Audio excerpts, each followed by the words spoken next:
So what is the connection between music and religion?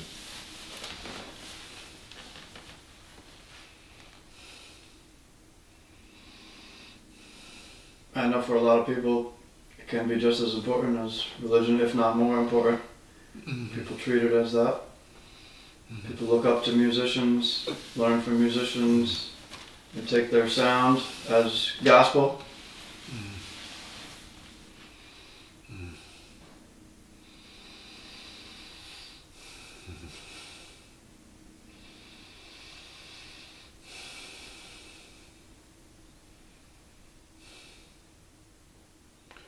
Music is true religion. That is to say, it's true worship for the musicians.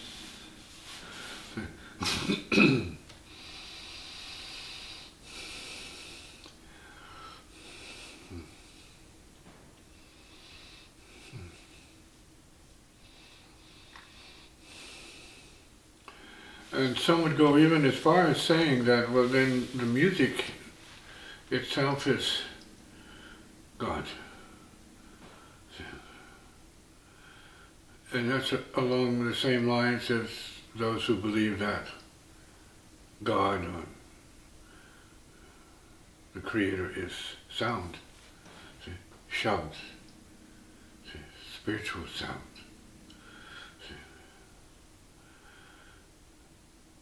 So music has an intimate connection with the function of spiritual sound and the reality of it. We can even go as far as saying we are made of spiritual sound. We consist of spiritual sound. And while our ears hear sound, then we have the minds that hear spirit.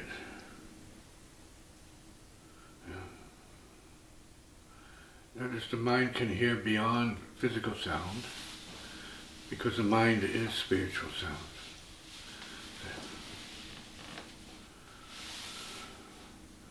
And further, we can say that soul is spiritual sound itself.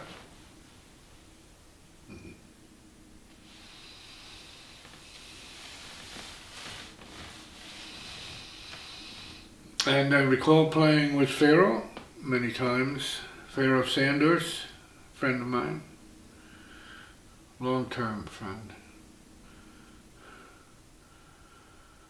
And he would play, and the people would respond as if we were in church. It was word. Not just musical sound, but it was word, heart word, soul word, spirit word coming through the saxophone.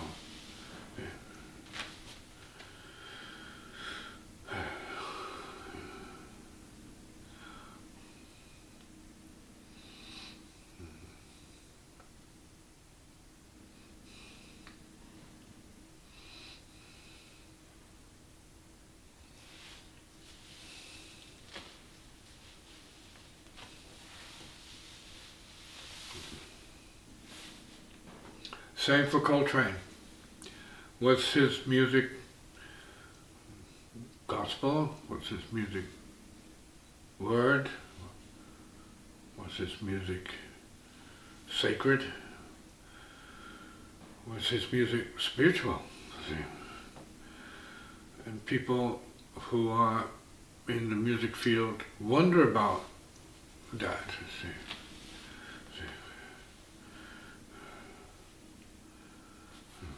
Because I have feelings about that kind of music and that kind of, I guess, expression, but they're not sure what it is or where it really comes from. Unless you know. If you know where it comes from in terms of the soul, then there's no question about it. And then the question becomes, if any question arises,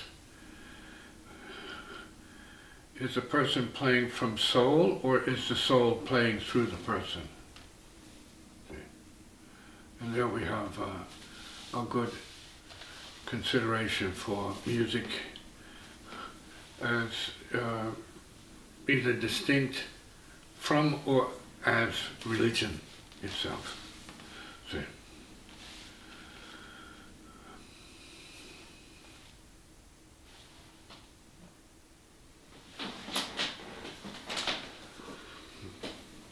True God is not elsewhere.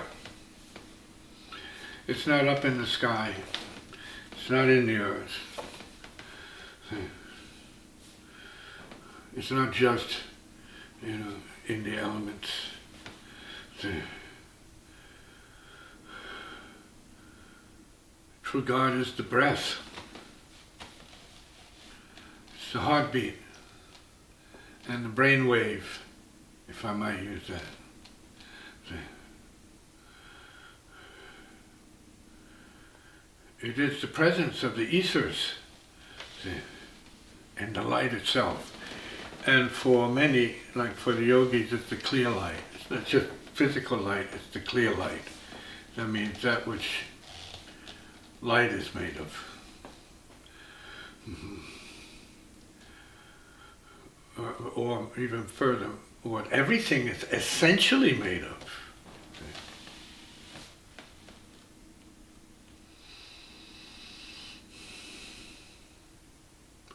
Which is silence, which we hear, which we are made of, and which sustains us and enables us to live. Mm-hmm. The balance. You have the stress, and you have silence. The peace, the sleep, the quietness. The soundlessness.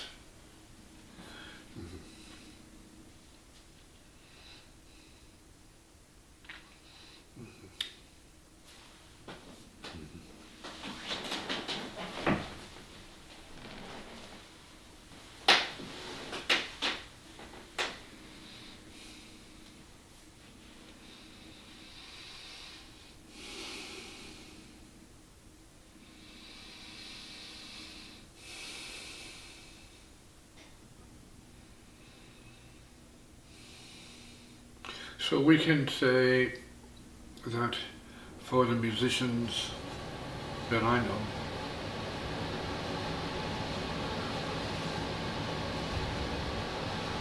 music is a form of God-ness.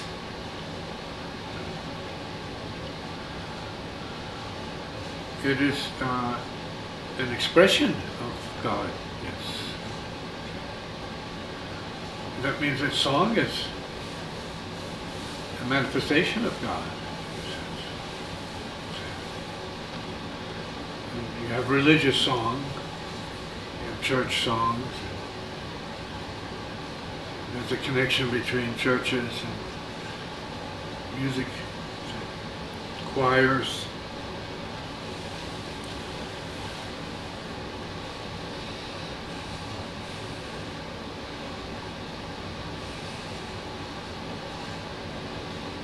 Singing,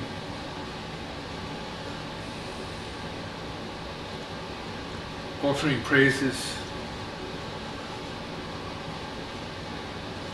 or singing of sorrow,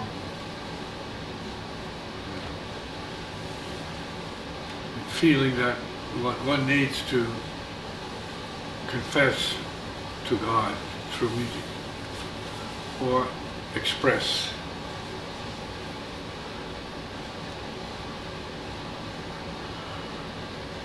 Oneself relative to deity, God, spirit, soul, whatever the reality might appear to be.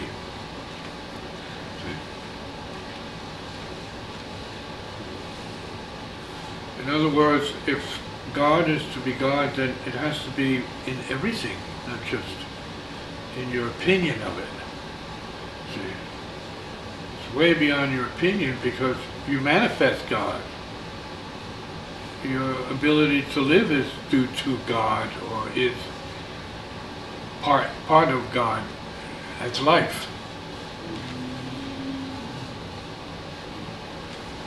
I agree.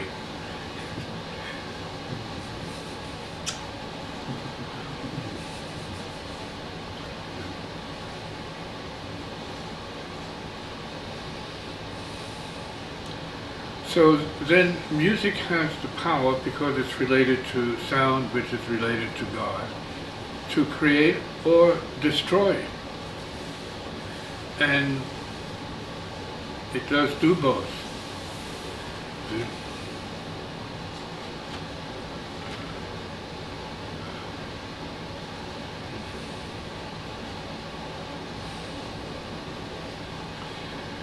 So music is used to change the energy. See? So it can be uplifting, it can be depressing. See? That's still music, and that means it could be the voice of God.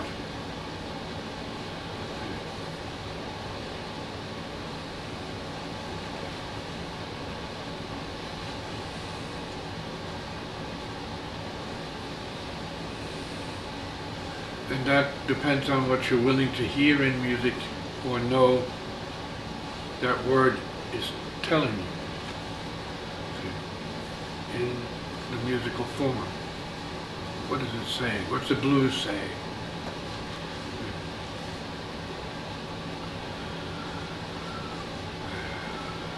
What does symphonic music say in its descriptions of life, society, and time and space, or the universe, if we can use that, which is God.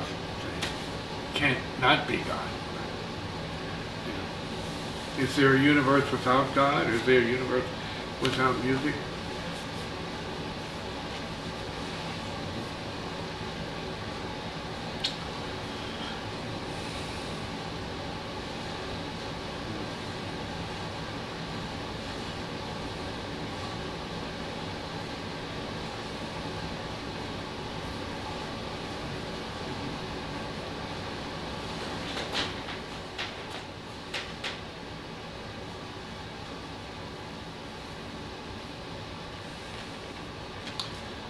And so as we examine one's relationship to music and God, let's say, or religion, or sacred,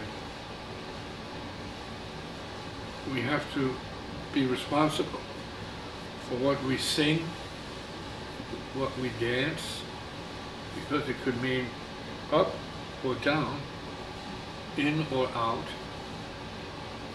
especially in terms of music.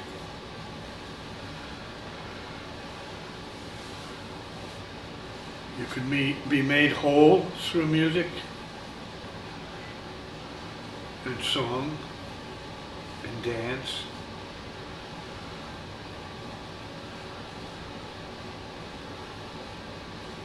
Just as in the church, you can be made whole. You can be brought to peace, and recovery, and sanity in these sacred places that represent deity, God, or the spiritual.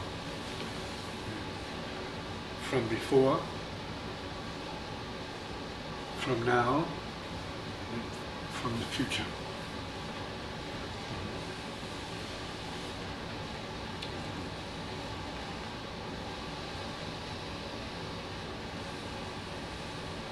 So, as said earlier, God has all to do with sound, vibration, and all to do with the breath,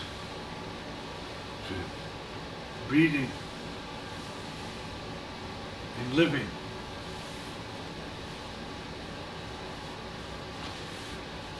Around or about or through the spiritual, subtle vibrations that represent the heart essence, as well as manifestations of intellectual power, for better or for worse, relative to humanity, mankind, and the earth in general.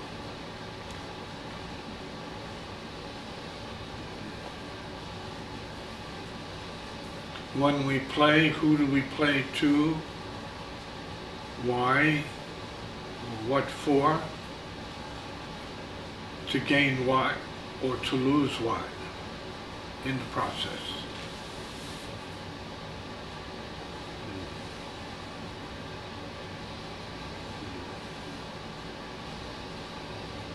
And many players and people who are into music do not understand the paradox of playing music that is bad for you. We don't see the bad. We just hear the music. But we don't see the bad or hear the bad in lyrics. Or in melodies. We don't hear it. We don't recognize it.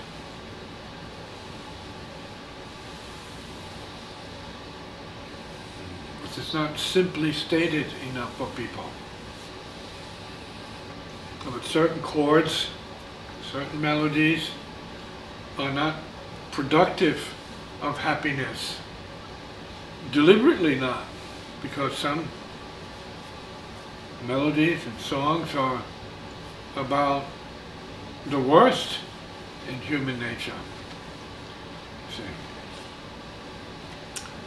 Which has nothing to do with God as such, except that it has more to do with what has been created and or made into what is better for man than, let's say, God. What is useful to mankind more so than representing the God of spirit, space, or the universe itself.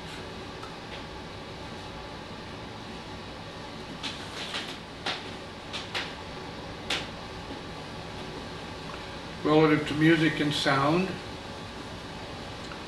there is the question of emotion, how emotion is brought into function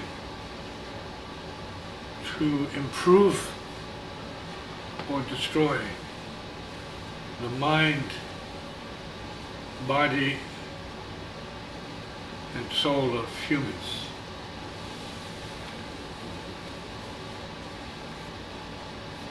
Even animals, for that matter, they respond to vibrations, energies, happy energies, or destructive energies. They feel it.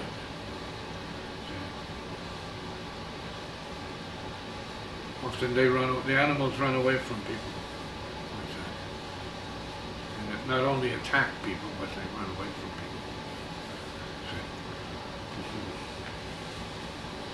So we're talking about the vibrational content or aspect of human living.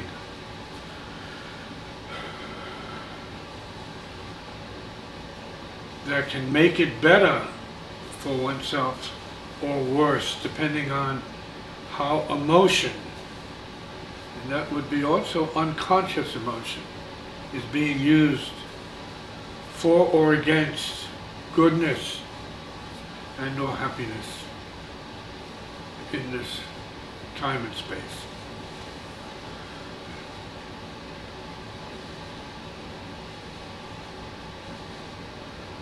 So when the music is relatively good for the person, if they can discern that for themselves, then maybe they're happy.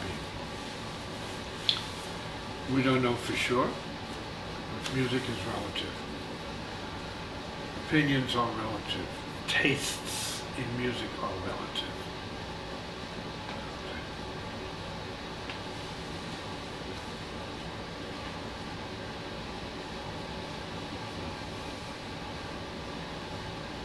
So our relationship to them, to the God force of, let's say, illumination, happiness, or even enlightenment,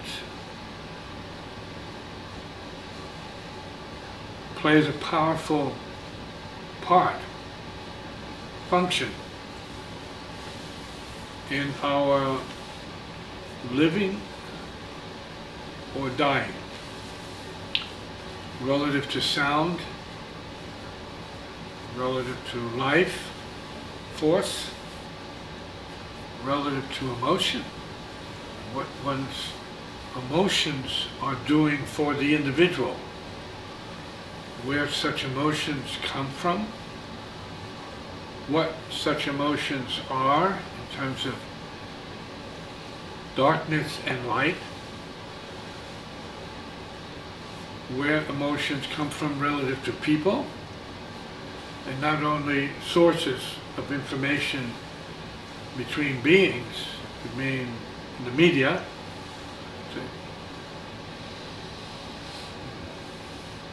and or how free one is from influences that are responsible for cultivating darker emotions which weigh one down and can destroy oneself.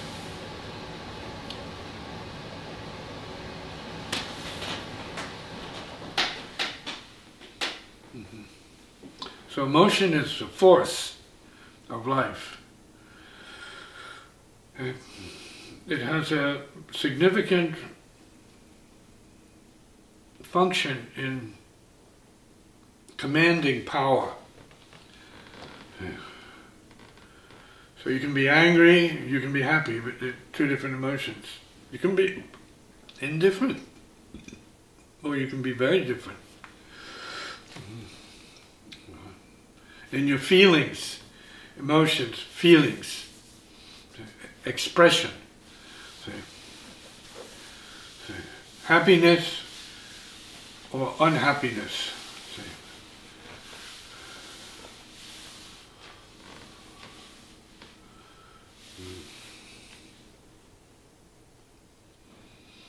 Comedy.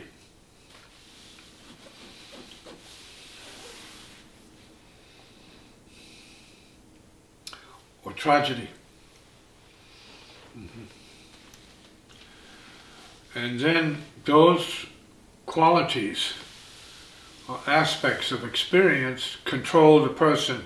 Since they affect your emotions, you become under the control of the experience. See? Or the music, again, it's music, or the experience you're having for, let's say, your life awakening and progression, see, becoming more aware of what it is that is both positive or not so positive in your case relative to your emotional nature, the way your mind thinks, the way your heart works, the way you breathe, the way you look, the way you feel, the way you think, the way you act, and so on and so forth. All of these things are representing the forces that are either using you or that you must use in order to survive the karma of your life. Is it music and or religion, belief, music expression or religious belief, spiritual realization beyond belief, beyond self-thought, mind, and world. This is another point of view.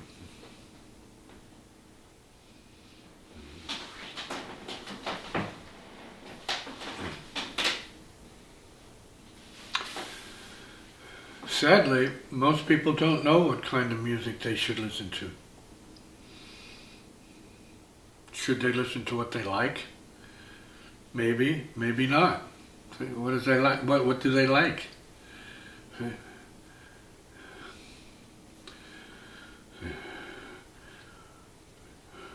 That's a big question.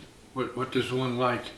And is what one likes good for the person or good for others related to that person? Or not? So it's mysterious. And your question was what? Can one get to a point where they know exactly what music to be playing and what not to be playing in order to either purify?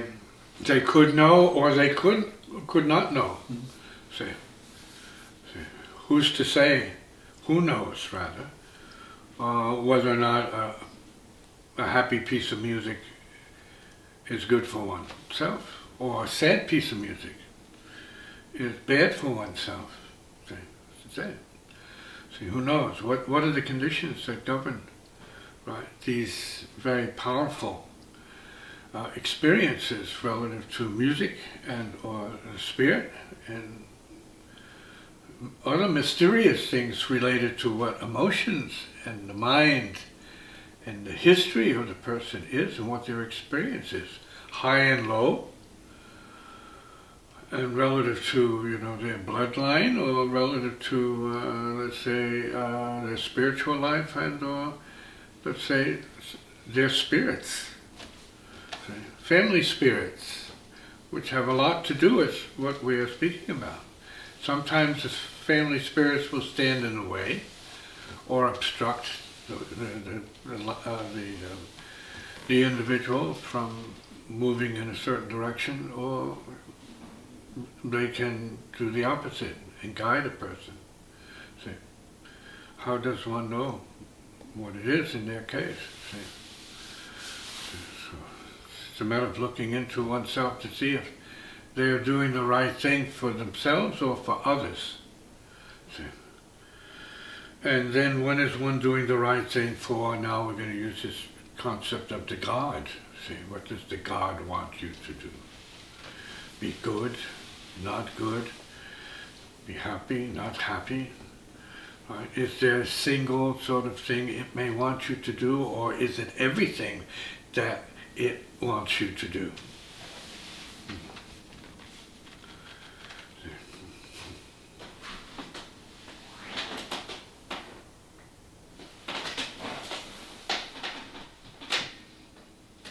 So in the light of understanding that people are evolving according to their genetics, their culture, sometimes their desires and wishes, or the influence of others. Sometimes they are evolving by the force of spirit, which shows up in strange ways, mysterious ways. Sometimes they are evolving because of a sense of light that they access spiritually or socially, depending on what their culture is and who they are and where they're at in their evolution from the material to the spiritual.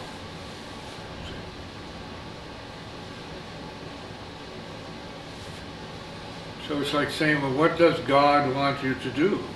How do you know what that is? You just believe it? And so maybe that's incorrect if you just believe it. You just follow religion. Could be the worst thing for you, depending. Same with music. You follow a certain kind of music because you love it, because it amuses you, because it makes you feel happy, or because you can dance to it or whatever, and you might think that's the best for you, but it might be the worst for you. How do you know? And so then it becomes a matter of knowing guidance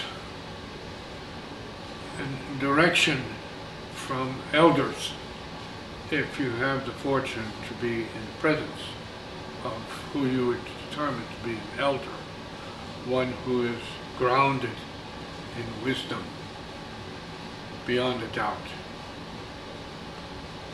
There could be light there, rather than waiting for it to strike you whenever you imagine it should. And however you imagine it should strike you, or awaken you. Is the important thing here. Awakening beyond karma. Awakening beyond self. Awakening beyond, let's say, just the body. See? Awakening to the intuitive, spiritual, potential realization in oneself. enlightenment in oneself.